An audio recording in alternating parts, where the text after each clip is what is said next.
It is terrible because, this whole thing of young girls not wanting to পুরো বাংলা ইন্ডাস্ট্রিকে তাক লাগিয়ে এবার ঘোষণা আসলো শাকিব খানের সোলজার সিনেমার মধ্যে থাকতে চলেছে এক বিশাল বড় ধামাকা। আর সেই ধামাকাটি হলো বলিউডের জনপ্রিয় অভিনেত্রী কারিনা কাপুর। হ্যাঁ দর্শক, বিস্তারিত থাকছে এই ভিডিওতে।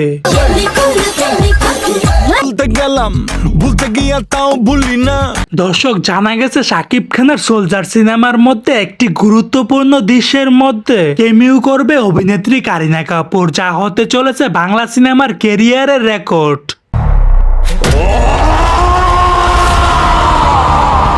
দর্শক, শাকিব খানের সোলজার হতে চলেছে বাংলাদেশের one of the best movie, যার মধ্যে থাকতে চলেছে একের পর এক বড় ধামাকা। আর সেই ধামাকার জন্য কে কে অপেক্ষায় রয়েছেন বিস্তারিত জানিয়ে দিবেন ভিডিওর কমেন্ট বক্সে। সো দর্শক, আজকের এই ভিডিওটি এই পর্যন্ত। যদি ভিডিওটি ভালো লেগে থাকে তাহলে ভিডিওতে একটা লাইক, একটা কমেন্ট আর অবশ্যই চ্যানেলটি সাবস্ক্রাইব করতে ভুলবেন না।